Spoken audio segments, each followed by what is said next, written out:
ये तो आप जानते हैं कि शरीर में जब आदमी की मौत होती है सबसे ज्यादा खून नीचे की तरफ आ जाता है, पृथ्वी की ग्रेविटी की वजह से। शरीर का जो हिस्सा जमीन को छूता है सारा का सारा खून वहां आकर के जमा हो जाता है, लेकिन इस केस में ऐसा नहीं है। क्या मतलब? मैं बताता हूं। ये देखो बॉस, अगर ये हिस्सा जमीन को छू रहा था तो फिर ये हिस्सा काला क्यों नहीं हुआ? क्यों काला नहीं पड़ा सर? खून की वजह से। ये हिस्सा इसलिए काला नहीं हुआ कि इसके शरीर में खून था ही नहीं, एक कतरा खून भी नहीं था। क्या बोल रहा है सर? उनके शरीर में खून था ही नहीं? ना, बिल्कुल नहीं। टैक्सी वाला शंभू भी बता रहा था कि उसने रत्नेश को खून चूसते हुए देखा है। हाँ? और एक बात। क्या? बॉस, इस लड़की की बॉडी पर मुझे सुइयों के निशान मिले। ये देखो, ऐसा लगता है बॉस इस लड़की का खून निकाला गया है। मरने के बाद खून कैसे निकल सकता है? जब इसका खून निकाला गया ये लड़की जिंदा थी। क्या?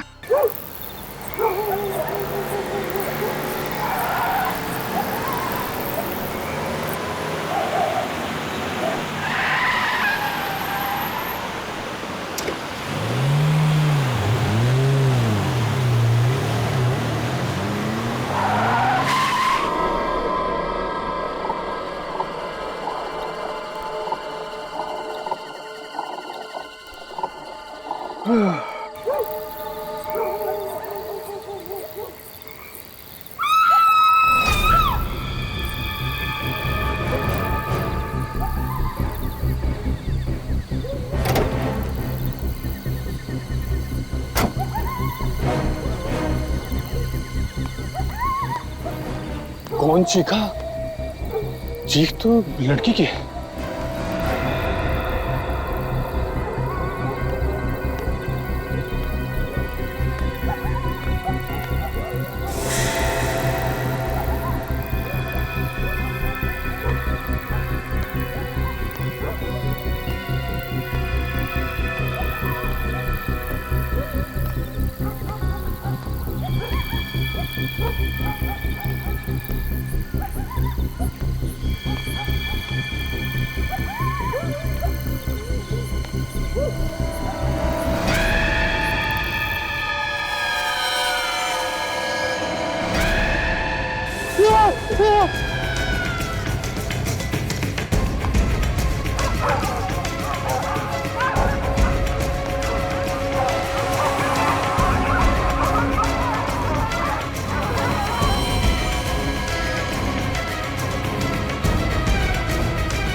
मैंने कुछ नहीं किया, मैंने कुछ नहीं किया, मुझे छोड़ दो, मैंने कुछ नहीं किया। देखो हम लोग सीआईडी से हैं। मैंने कुछ नहीं किया साहब, मुझे छोड़ दो, मैंने कुछ नहीं किया साहब, मैंने कुछ नहीं किया। क्या हुआ इसे?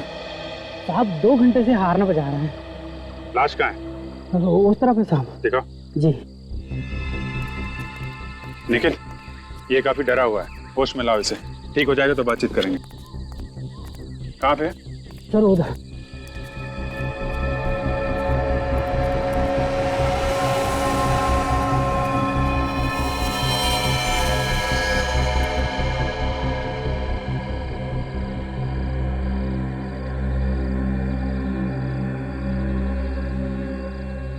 सर इसके शरीर पे कोई घाव नजर नहीं आ रहा। शायद कोई अंदरूनी चोट होगी। ये गला चेक करो, गला घोटने का निशान है। सर इससे गले पे तो कोई निशान नहीं है, लेकिन इसका शरीर पीला पड़ गया। ऐसा लग रहा है जैसे बॉडी से सारा खून निकल गया।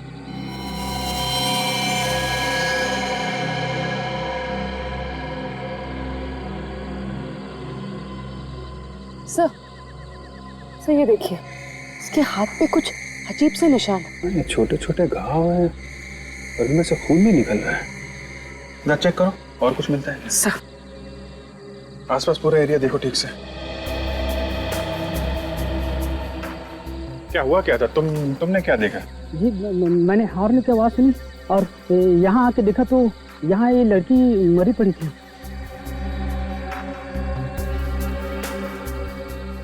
लड़की की चीख नहीं सुनी तुमने? नहीं साहब। हॉर्न की आवाज सुनी और लड़की की चीख नहीं सुनी। लड़की कहीं और मरी है क्या?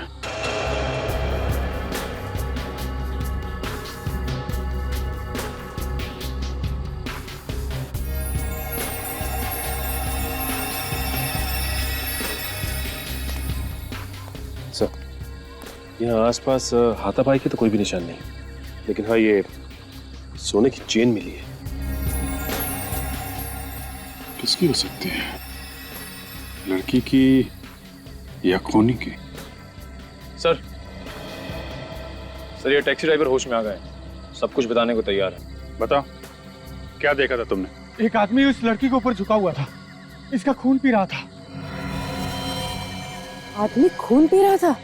हाँ, उसके मुंह पे मैंने खून देखा सर। उस आदमी को दोबारा देखोगे तो पहचान लोगे? नहीं सर, मैंने उसका चेहरा नहीं देखा। अरे कमाल कर रहे हो, मुंह पे खून देखा और तुमने चेहरा नहीं देखा? सर उसका बाकी चेहरा अंधेरे में छिपा हुआ था और खून पीते देखकर मेरी हालत खराब हो गई थी सर। मुझे कुछ भी समझ में नहीं आ रहा था। सर खूनी ने सारा खून पी लिया है, इसलिए लाश पीली पड़ गई। अच्छा, इस लड़की ने एयर होस्टेस की यूनिफॉर्म पहनी हुई है। ये पता लगाओ किस एयरलाइंस में काम करती थी ये। तो दिव्या ठीक ठाक थी, अचानक खून कैसे हो गया उसका? सर, ये दोनों दिव्या की बहुत अच्छी फ्रेंड है, इन्हें मालूम है उसके बारे में। ये दिव्या है? आखिरी बार कब देखा था आप लोगों ने दिव्या को? कल शाम को हम सब फ्लाइट से लौट रहे थे, काफी देर तक हम साथ ही थे। उसके बाद पता नहीं वो कहाँ चली गई। कितने बजे लौटे थे आप लोग फ्लाइट से? शाम के 6 बजे के आसपास। तो दिव्या शाम के 6 बजे लौट के आई और उसी रात 3 बजे उसका खून भी हो, मतलब वो यहाँ से घर गई नहीं। दिव्या यहाँ से घर जाने के लिए निकली थी? नहीं सर, वो किसी से मिलने जाने वाली थी। किससे? शायद सर रत्नेश नाम है उसका। ये रत्नेश कौन है?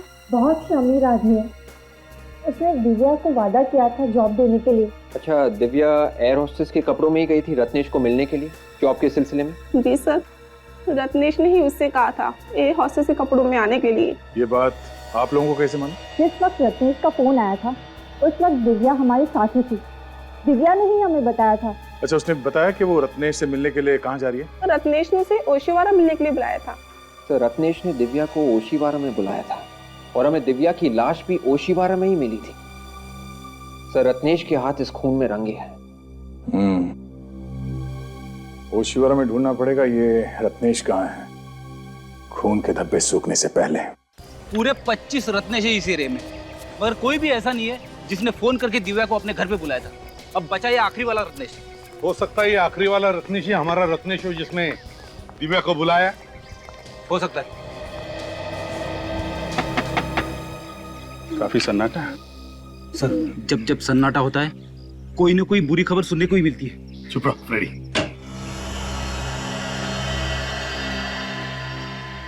बोलिए साहब, किससे मिलना है? आप रत्नेश हैं? जी मैं रत्नेश नहीं हूँ। तो फिर रत्नेश कहाँ है? लेकिन आप लोग कौन हैं? सीआईडी।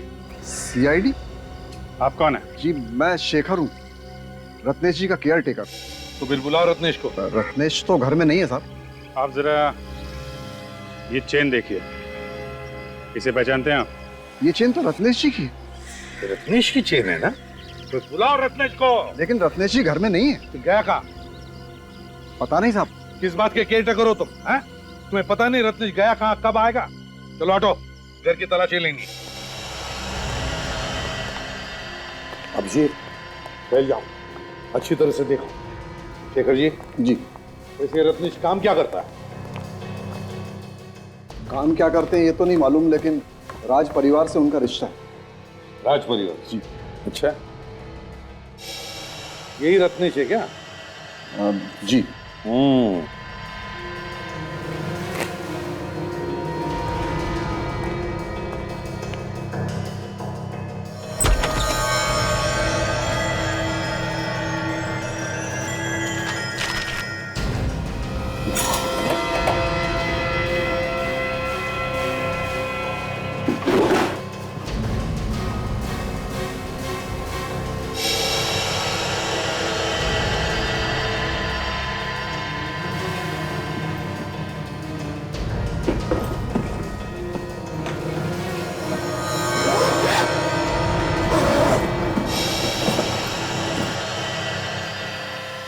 किसका बैग है ये? अरे साहब ये क्या कर रहे हैं आप? मैंने पूछा बैग किसका है? रत्नेश का है? जी शायद। देखो, चुप रहने से काम नहीं चलेगा, नहीं तो फंस जाओगे। किसका बैग है? जी मेरा है। अच्छा,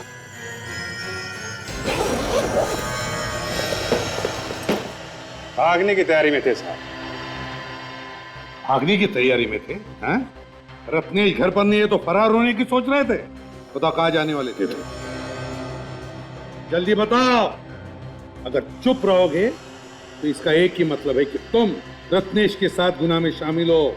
बताओ। लेकिन साहब मैंने कोई गुनाह किया ही नहीं। अच्छा,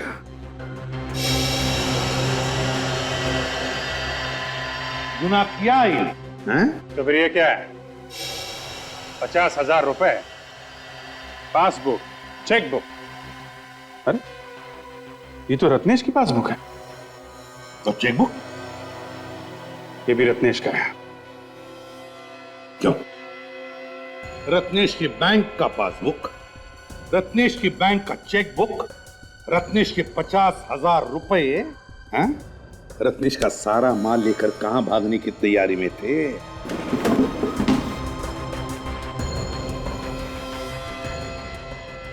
फ्रिज के अंदर कपड़े? सर इसमें तो खून लगा हुआ है। हाँ सर, बेडशीट और शर्ट मिली है, दोनों फ्रीज में छुपा के रखे हुए थे और इन पे खून लगा हुआ है। किसके कपड़े हैं ये? किसके कपड़े? जी मुझे नहीं मालूम। केयर टेकर साहब कैसे आदमी को समझ में नहीं आ रहा है। मालिक का पैसा लेके भाग रहे थे, घर में खून से सने कपड़े हैं और इनको कुछ पता नहीं है। किसकी शर्ट है? रत्नेश की शर्ट है। किसकी शर्ट है ये? किसके कपड़े हैं? दिव्या का खून हुआ यहां पर। अच्छा, बहुत बड़ा शौक लगा है तुम्हारा। मुंह तो हम ब्यूरो में खोलेंगे। जब ये लाश आप लोगों को मिली, इस लड़की का मुंह ऊपर की तरफ था या नीचे की तरफ था? सारा रिपोर्ट देना पड़ेगा। अब पूछेगा एसीपी कहां पे खड़ा था। मैं कुछ पूछ रहा हूँ आप लोगों से, इस लड़की का मुंह ऊपर की तरफ था या नीचे की तरफ था? सचिन बताओ। सर लड़की का मुंह तो ऊपर की तरफ, मगर आप ये इस लड़की की लाश को अच्छी तरह से देखो, समझो और फिर बोलो। वैसे सालुंके साहब, लाश के बादशाह तो आप हैं, अब लाश के बारे में तो आप ही समझते हैं अच्छी तरह से। बस हो गया। हाँ? बादशाह कह दिया और अपने हाथ झाड़ लिए। एनीवे, ये तो आप जानते हैं कि शरीर में जब आदमी की मौत होती है सबसे ज्यादा खून नीचे की तरफ आ जाता है, पृथ्वी की ग्रेविटी की वजह से। शरीर का जो हिस्सा जमीन को छूता है, सारा का सारा खून वहां आकर के जमा हो जाता है। लेकिन इस केस में ऐसा नहीं है। क्या मतलब? मैं बताता हूं। ये देखो बॉस, अगर ये हिस्सा जमीन को छू रहा था तो फिर ये हिस्सा काला क्यों नहीं हुआ? क्यों काला नहीं पड़ा सर? खून की वजह से। ये हिस्सा इसलिए काला नहीं हुआ कि इसके शरीर में खून था ही नहीं, एक कतरा खून भी नहीं था। क्या बोल रहा है सर? उनके शरीर में खून था ही नहीं? ना, बिल्कुल नहीं। टैक्सी वाला शंभू भी बता रहा था कि उसने रत्नेश को खून चूसते हुए देखा है। हाँ? और एक बात। क्या? बॉस, इस लड़की की बॉडी पर मुझे सुइयों के निशान मिले। ये देखो, ऐसा लगता है बॉस इस लड़की का खून निकाला गया है। मरने के बाद खून कैसे निकल सकता है? जब इसका खून निकाला गया ये लड़की जिंदा थी। क्या? हाँ, मतलब रत्नेश ने सारा का सारा खून चूस लिया। सर रिपोर्ट से ये पता चला है कि कपड़ों पे जो खून लगा हुआ था वो इस लड़की का नहीं है। तो फिर वो खून है किसका? वो खून इस लड़की का नहीं है, तो इसका मतलब है किसी और का भी खून किया है इस रत्नेश ने। सचिन, जरा इसके मुंह का ताला खोलो।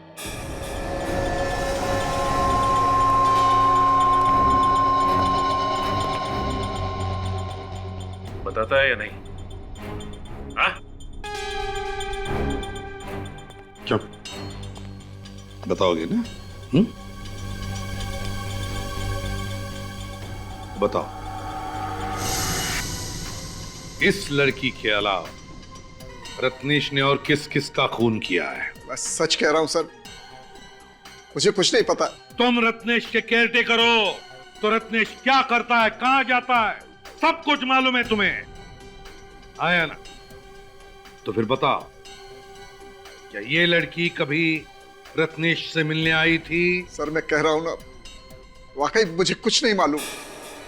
फिर ये भी रत्नेश से मिला हुआ है और इन दोनों ने मिलकर खून चूसा है। ये झूठ है। ये कोई झूठ वूठ नहीं। तुम्हारे घर से हमें खून से सने हुए कपड़े मिले और तुम कह रहे हो तुम्हें कुछ नहीं मालूम है?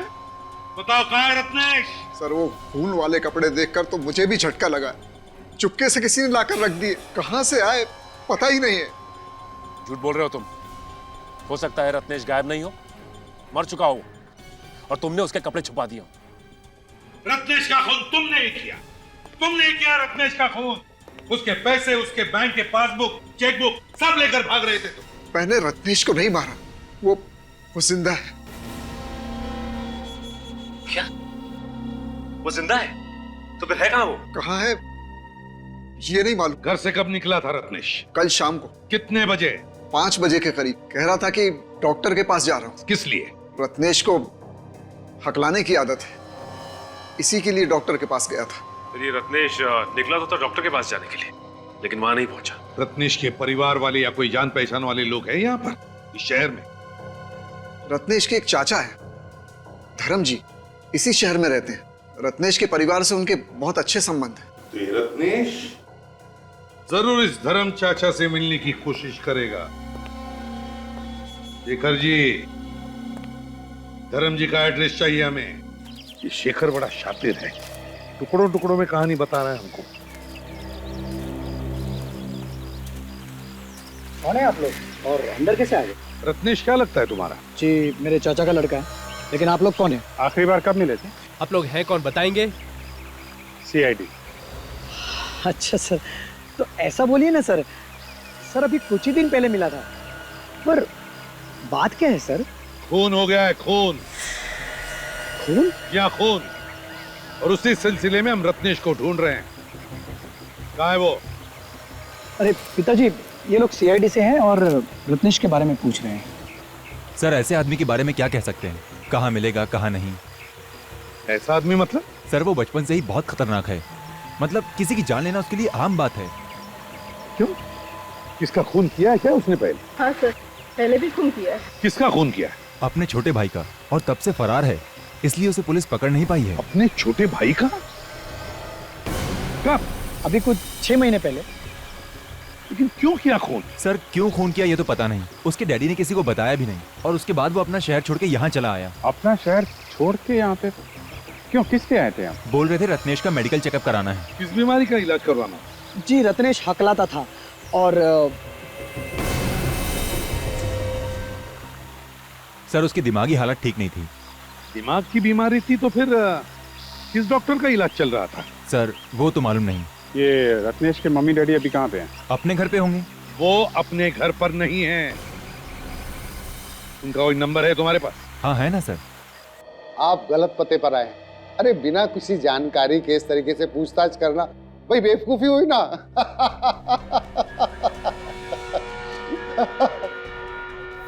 अब की बार हंसने से पहले 10 बार सोच लेना, समझा? लेकिन सर मैं किसी रत्नेश को नहीं जानता। ये नंबर तुम्हारा है जो सर्कल किया गया? हाँ सर ये नंबर मेरे ही हैं, लेकिन आपके पास कैसे है? आ गया। जिन जिन के नंबर्स है ये, उन लोगों ने रत्नेश को फोन किया था या रत्नेश ने उनको? दिन में 10-10 बार फोन किया जाता था इस नंबर से रत्नेश को, और तुम कहते हो कि तुम रत्नेश को नहीं जानते? हाँ?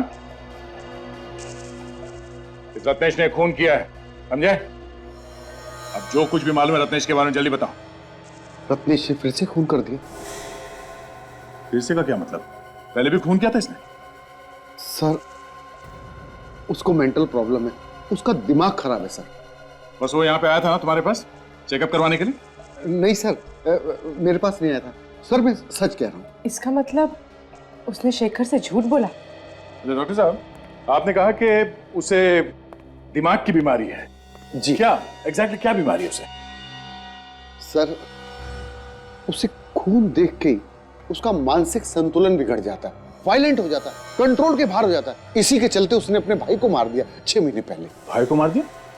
कैसे? रत्नेश और उसका भाई शिप पर गए थे और फिर किसी ने कमरे में झांक कर देखा तो उसका भाई मरा पड़ा था। और रत्नेश कहाँ था उस वक्त? भाई की लाश के पास, और उसके मुंह पर खून लगा हुआ था। लाश को देख के ऐसा लग रहा था जैसे उसमें सुइयां चुभ हुई हो और रत्नेश ने उसका खून चूसा हो। सर अजीब पागलपन है, एक आदमी दूसरे आदमी का खून पी रहा है।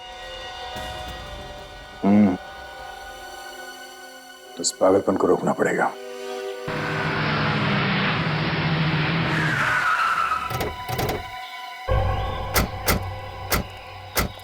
सर रत्नेश के मम्मी डैडी की फोन की लोकेशन ये जगह बता रही थी और इसके बाद फोन बंद हो गया। मतलब इन्हें आसपास ही होना चाहिए। अब अगर इतने सुनसान इलाके में वो लोग कर क्या रहे होंगे यहाँ पे?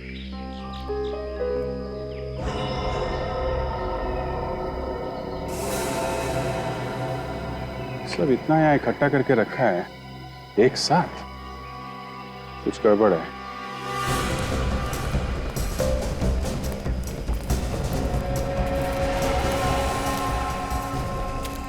कार छुपा के रखी हुई है। काम करो, सब झाड़ियां वगैरह हटा लो।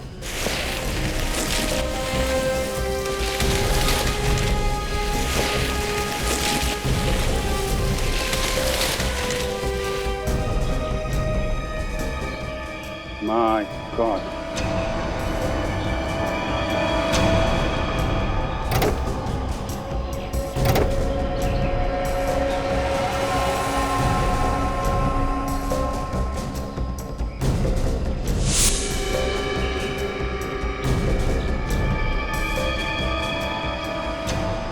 ऐसा लगता है ये दोनों रत्नेश के माता पिता हैं। कपड़ों और ज्वेलरी से तो ऐसा ही लग रहा है। हो सकता है, ऐसा लगता है 2-3 दिन पहले मौत हुई है इनकी। एक काम करो, कार में जितने भी फिंगरप्रिंट्स है सब उठा लो और कार के नंबर से पता लगाओ किसकी कार है ये।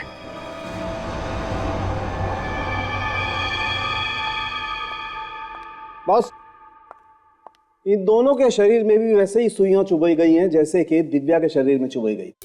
और सर ये बेडशीट पे और शर्ट पे जो खून लगा हुआ है वो इन लोगों का है। मतलब सर इस रत्नेश ने अपनी दिमागी बीमारी के चक्कर में अपने माँ बाप का खून कर दिया, और इन दोनों का भी वैसे ही खून चूसा गया है जैसे दिव्या का खून चूसा गया। ये तुम क्या बोल रहा है सालुंखी? क्या बोल रहे हो तुम? क्या बोल रहा हूँ भाई? मुझे डेड बॉडी जो बता रही है वही बोल रहा हूँ मैं। सचिन ने कहा कि रत्नेश ने अपने माँ बाप का खून किया, अब तुम कह रहे हो कि रत्नेश ने अपने माँ बाप का खून चूस लिया? हाँ यार ये सुनकर घिन आती है, ये कैसे हो सकता है? अरे नहीं यार सालुंखी, कोई अपने माँ बाप का खून चूस सकता है? अपने माँ बाप का? देखो बॉस, तुम मुझसे ज्यादा एक्सपीरियंस्ड हो, तुम्हें मालूम है कई बार खूनी के दिमाग में कैसे कैसे फितूर होते हैं, कैसे कैसे कीड़े कुल बुलाते हैं उनके दिमाग में, मालूम है तुम्हें ना? फिर भी सालुंखी ऐसे नहीं हो सकता। नहीं हो सकता ऐसा। एक काम करो, इस शेखर को फिर से ब्यूरो लेकर आओ, गर्दन पकड़ते उसकी, पता चलेगा ये रत्नेश है कहां पर। सर ये क्या हो सकता है? ये तो चेक करना पड़ेगा, चेक करने से ही पता चलेगा क्या है। सर मैंने तो आज तक नहीं सुना कि कोई आदमी अपने माँ बाप का खून चूस ले। सचिन, अगर इंसान की दिमागी हालत ठीक नहीं हो तो वो कुछ भी कर सकता है, उसे अच्छे बुरे की पहचान ही नहीं रहती। सर ये रहा शेखर। शेखर बाबू, रत्नेश के माता पिता के बारे में तुम जानते थे ना? जानते थे या नहीं? जी जी सर। तो फिर पहले क्यों नहीं बताया? सर मैं इतना डर गया था कि मैंने आप लोगों को क्या बताया क्या नहीं बताया मुझे याद नहीं है सर। उसने अपने माँ बाप का खून कर दिया है, समझे? माँ बाप का खून कर दिया? हाँ, माँ बाप का खून कर दिया। रब जाके कहीं छुप के बैठा और उसकी कोई ना कोई तो मदद कर रहा है। और तुम जानते हो कौन मदद कर रहा है रत्नेश की? तो बताओ बताओ। नहीं सर, मुझे कुछ मालूम नहीं सर। अच्छा, सिल्वर रंग की रिवेरा गाड़ी OHY 3765 रत्नेश की है ना? जी सर, लेकिन वो तो उनके माँ बाप के नाम पर। तो और भी कोई गाड़ी है उसकी? नहीं सर। नहीं सर, कुछ नहीं मालूम तुम्हें। ले जाओ इसे फ्रेडी, दूसरे कमरे में ले जाओ, चलो। सचिन, अगर रत्नेश के पास सिर्फ एक ही गाड़ी थी और उस गाड़ी में उसने अपने माता पिता को मारकर उनकी बॉडी डाल दी, तो फिर वो किसी दूसरी गाड़ी से भागा होगा ना, किसी टैक्सी वैक्सी से। एक काम करो, उसके फोटोज के 100-150 कॉपीज बनवाओ और सारे टैक्सी वालों को दे दो और उनसे कहो कि अगर किसी ने इसे देखा है या किसी की टैक्सी में ये बैठा है तो तुरंत हमें इन्फॉर्म करें। हैं? अबे सर जब से रत्नेश भागा है तब से उसका मोबाइल फोन बंद है। ये रत्नेश के फोन रिकॉर्ड्स है ना वे? Yes sir. इसमें जितने भी फोन नंबर्स हैं उसमें दिव्या का फोन नंबर है? नहीं सर, रत्नेश के रिकॉर्ड्स में दिव्या का नंबर है ही नहीं। उसने दिव्या को फोन किया ही नहीं। ये कैसे हो सकता है? दिव्या के दोस्तों ने तो बताया कि उसने दिव्या को फोन किया था फोन उसने दिव्या को। सर हो सकता है उसने किसी और से फोन करवाया हो। सचिन काम करो, दिव्या के फोन रिकॉर्ड चेक करो, देखो उस दिन शाम को कहां कहां से फोन आए थे दिव्या को। सर उस दिन शाम को दिव्या को 12 लोगों ने फोन किया था, जिसमें से उसने सिर्फ 3 लोगों के फोन उठाए। 3 लोगों के? सिर्फ इन 3 लोगों के फोन उठाए दिव्या ने? तो फिर पता लगाओ ये 3 लोग है कौन? 1282749 नंबर तुम्हारा है? हाँ मेरा ही है, पर तुम कौन हो? CID से। घबराओ नहीं, बस इतना बताओ कि दिव्या को जानती हो? हाँ सर जानती हूँ, मालकिन है मेरी। अच्छा, कल शाम को तुमने दिव्या को 6 बजे फोन किया था क्या? फोन तो रोज ही करना पड़ता है उन्हें। क्यों? ये पूछने के लिए कि शाम को घर आ रही है कि नहीं, खाना बनाना पड़ता है मुझे। ठीक है, आप जा सकती हैं। अरे सुनो भाई साहब। हाँ सर, फोन किया था मैंने दिव्या जी को। क्यों, क्या काम? सर मेरा काम इंश्योरेंस का है, मैं लोगों को फोन करके पॉलिसी के बारे में बताता हूँ। पॉलिसी के लिए ही फोन किया था मैंने। ओह, तो तुमने मिलने के लिए फोन करके बुलाया था उसे? हाँ जी बुलाया था, पर वो मिलने आई नहीं। समीर। हाँ जी बोलिए। A127292738 आप ही का नंबर है ना? हाँ जी नंबर तो मेरा ही है। क्या हुआ? तुमने कल किसी दिव्या नाम की लड़की को फोन किया था? कौन दिव्या? मैं किसी दिव्या को नहीं जानता। वैसे आप लोग कौन है? CID। CID? क्या हुआ सर? अरे तुम तो अभी से घबराने लगे। अभी तो बहुत सारे सवालों का जवाब देना है तुम्हें। चलो। सर जब मैंने कॉल किया ही नहीं है तो मैं कैसे कह दूं कि मैंने कॉल किया है? तुम्हारे मोबाइल फोन से कोई और कॉल कर सकता है? सर ये कैसे हो सकता है सर? नहीं हो सकता ना। ये सेल नंबर तुम्हारा है? जी। ये दिव्या के फोन की कॉल लिस्ट है। इसका मतलब है दिव्या को कॉल तुमने किया था। सर ये कैसे हो गया सर? मैंने तो कॉल किया ही नहीं। देखो समीर, जब तक तुम सच नहीं बोलोगे CID से तुम्हारा पीछा नहीं छूटेगा, समझे? सर मैं सच ही बोल रहा हूँ। सर आजकल फोन हैकिंग इतनी बढ़ गई है, मैंने तो यहाँ तक सुना है कि कोई भी किसी के फोन के अंदर घुस सकता है, कॉल कर सकता है, मैसेज कर सकता है। सुना तो हमने भी, और इसके बारे में हम लोग बाद में देखेंगे। पहले ये बताओ कि तुमने अपना मोबाइल फोन किसी और को दिया था? नहीं सर। सोच के बताओ, याद करो, खून का मामला है ये। खून?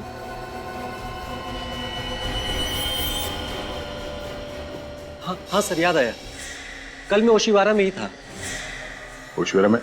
शाम को 6 बजे के आसपास? हाँ सर, और सर वहाँ एक आदमी भी था सर। उसकी मोबाइल की बैटरी चली गई थी और उसने मेरा मोबाइल मंगा था सर, कॉल करने के लिए।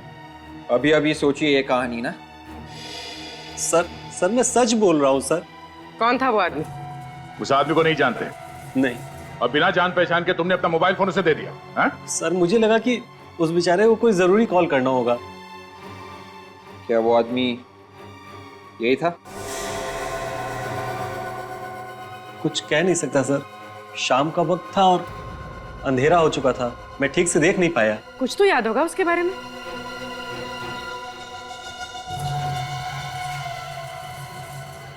हाँ सर, याद आया सर, वो हकला के बोल रहा था। वो आदमी हकलाता था? हाँ सर, वो हकला के बोल रहा था। तुम्हें पूरा यकीन? ठीक है समीर, उस आदमी के बारे में कुछ और पता चले तो हमें बता देना। जी।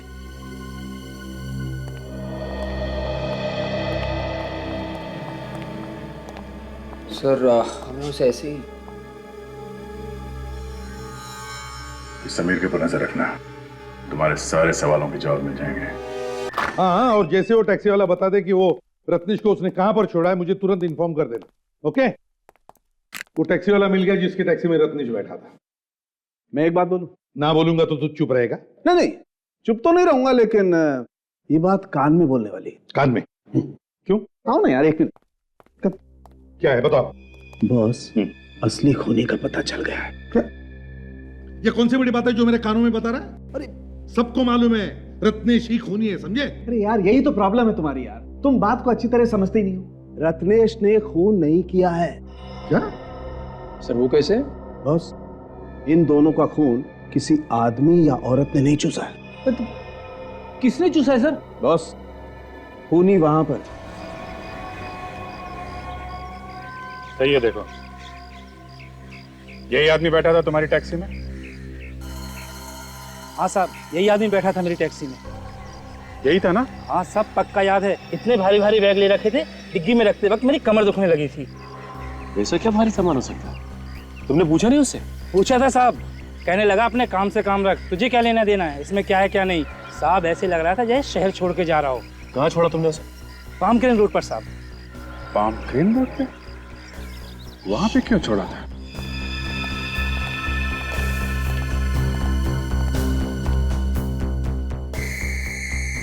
ये देखो, लीचेस से किए गए ये खून? बिल्कुल, इन लीचेस से खून हुआ है बॉस। यार सारुंखे, एक जोंक इतना सारा खून कैसे चूस सकती है जिससे कोई मर जाए? बॉस, एक जोंक तो इतना खून नहीं चूस सकती है, लेकिन 400 जोंक तो इतना खून चूस सकती है कि इंसान मर जाए। 400 जोंक? यार सारुंखे, जोंक लगने पर वो अपने आप को बचाने की कोशिश तो करेगा ना? लाशों को देख करके ऐसा लगता नहीं है कि इन्होंने अपने आप को बचाने की कोशिश की होगी। तो तुम्हारे कहने का मतलब है कि इन्हें पहले बेहोश किया गया होगा, हाँ, और फिर जोंक लगाई? बिल्कुल। बड़ी अजीब बात है ना सारुंखे, कि एक आदमी जिसे दिमाग की बीमारी है, क्या वो इतनी सारी प्लानिंग कर सकता है? नहीं सर, नहीं कर सकता। ये किसी और की चाल है, किसी और की चाल। रत्नेश को फंसाया जा रहा है। सर, इस पाम क्रेन रोड के आसपास तो कोई रेलवे स्टेशन भी नहीं है और ना ही कोई बस स्टॉप, और तो और एयरपोर्ट भी बहुत दूर है वहां से। अच्छा, तुम्हारी टैक्सी में बैठते वक्त या उतरते वक्त कुछ बात कर रहा था क्या? कहीं जाने का बात कर रहा था? साहब कुछ कहा भी होगा तो याद नहीं, 5 दिन हो गए इस बात को। एक मिनट, क्या कहा तुमने? साहब मैंने क्या कहा? नहीं, कितने दिन पुरानी बात है ये? 5 दिन पुरानी, दोपहर का वक्त था जब मैंने उसे वहां छोड़ा था। ये कैसे हो सकता है? 5 दिन पहले? शेखर ने हमसे कहा था कि रत्नेश 3 दिन पहले घर छोड़ के गया था, वो भी शाम को। मतलब जिस रात दिव्या का खून हुआ उस दिन रत्नेश शाम को नहीं बल्कि दोपहर को निकला था। हाँ, जिस रात खून हुआ रत्नेश कहीं और था, तो फिर रत्नेश खून कैसे कर सकता है? सिर्फ शेखर झूठ बोल रहा है। बिल्कुल झूठ बोल रहा है, कुछ छुपा रहा है हम लोगों से। जरा पता करो कि शेखर इस वक्त है कहाँ पे।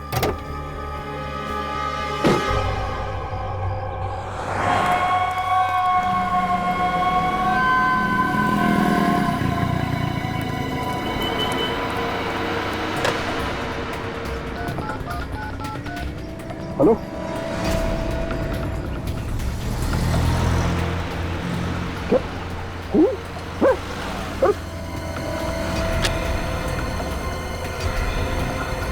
ओ भाई साहब, पैसा तो दो।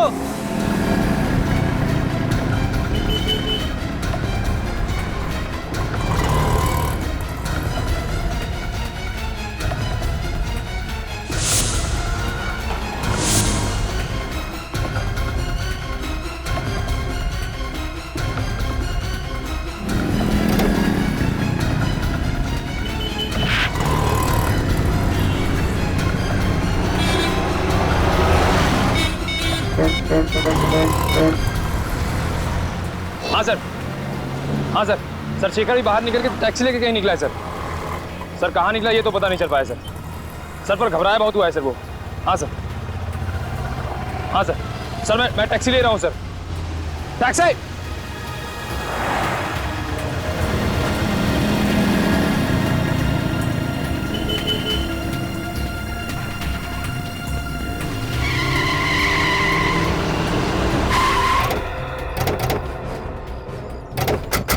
अभी अभी उधर से एक आदमी भागते हुआ यार, तुमने देखा है उसे? नहीं सर, नहीं देखा। अरे क्या बात कर रहे हो? 5-5.5 फीट का आदमी था और तुमने देखा ही नहीं उसे? सॉरी सर, हमने नहीं देखा। कहाँ है शेखर? सर शेखर अंदर भागती हुआ आया, पर ये लोग कह रहे उसे देखा ही नहीं। देखा नहीं? ये कैसे हो सकता है? एक आदमी अंदर भागते हुए आया और तुम लोगों किसी ने भी नहीं देखा? सर मैं अभी अभी ड्यूटी पर आया हूँ सर, मुझे नहीं मालूम। क्या आंखों पर पट्टी बांध के रखी थी क्या? देखा नहीं? टैक्सी वाला कह रहा था कि उसने रत्नेश को यहीं आसपास ही कहीं छोड़ा है। तो हो सकता है रत्नेश इसी होटल में ठहरा हो और उसने शेखर को यहीं पर बुलाया हो, पैसे लेकर और कपड़े लेकर। हाँ सर। हाँ, जरा ये फोटोग्राफ देखो। ये आदमी यहाँ पे होटल में ठहरा हुआ है? हाँ हाँ सर, ये आदमी है यहाँ पे। किस कमरे में? कमरा नंबर 104 में है सर। चलो दिखाओ। चलिए सर।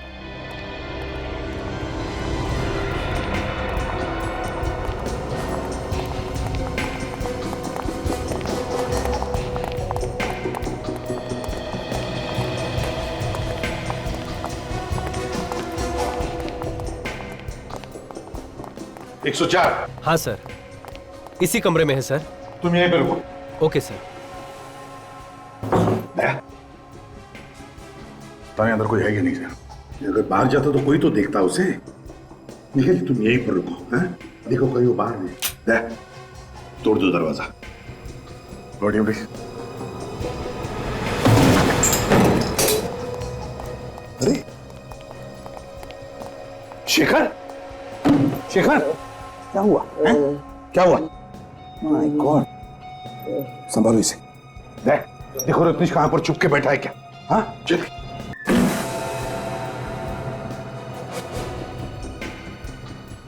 बोलो बोलो, रत्नेश का है?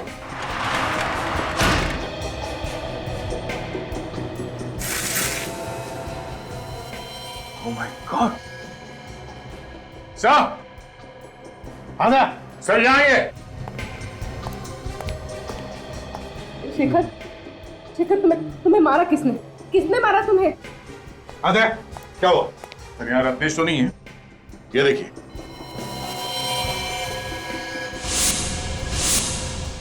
माय गॉड, इतने सारे जोक लीचेस, अरे आए कहां से?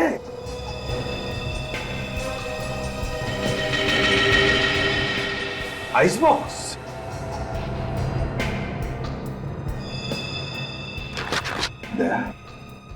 समझ गया खूनी कौन है। कौन है सर? चेहरा देखा था उसका? नहीं नहीं, उसने मास्क पहना हुआ था, उसकी जान खतरे में है। निखिल, शेखर सच बोल रहा है, खूनी कोई और ही है। हॉस्पिटल ले जाओ जल्दी। अगर उन्हें रत्नेश को मारने के लिए यहाँ से ले गया तो रत्नेश ने हल्ला क्यों नहीं मचाया? वो चुपचाप चला क्यों गया? यार रत्नेश कहीं नहीं गया है, वो छुप कर बैठा है इसी होटल में, ढूंढते हैं उसे। यहाँ पे ऐसे कोई जगह है जहाँ पर कोई जाता नहीं? हाँ सर, वहाँ पे एक बेसमेंट है, वहाँ पर कोई आता जाता नहीं है सर। चलिए जल्दी आइए सर।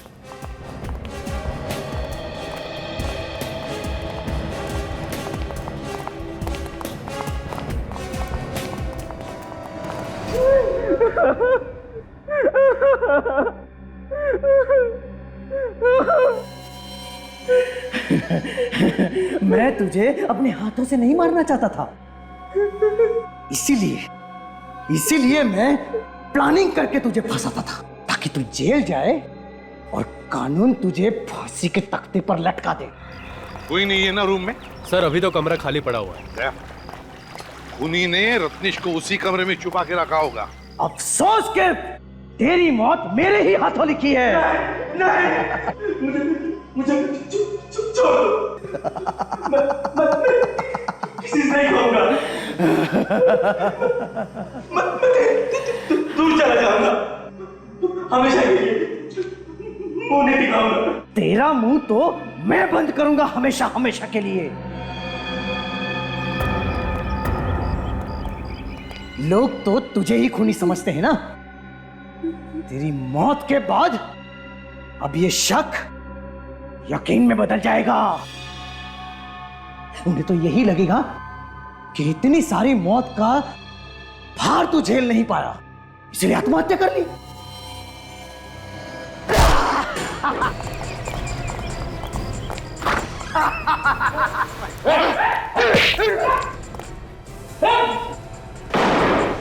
छोड़ो मुझे, मैं इस कमीने को जिंदा नहीं छोड़ूंगा। छोड़ो मुझे, जल्दी।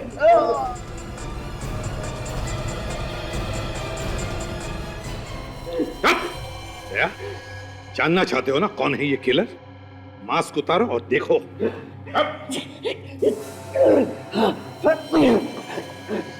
जिंदा नहीं छोड़ेगा। हाँ?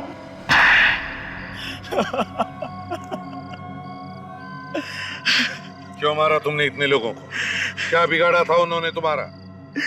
सर, किसी ने मेरा कुछ नहीं बिगाड़ा था, बस रत्नेश को फंसाने के लिए मैंने ये सारे खून किए। रत्नेश को क्यों फंसाना चाहते थे तुम? क्योंकि सर, रत्नेश मेरा सौतेला भाई है। मेरी माँ के मर जाने के बाद मेरे पापा ने दूसरी शादी कर ली। फिर रत्नेश और मेरे बीच में बचपन से ही झगड़े होते थे, मारामारी भी होती थी सर। इसके चलते पापा ने मुझे अपने आप से अलग कर दिया और मेरे चाचा के पास मुझे भेज दिया।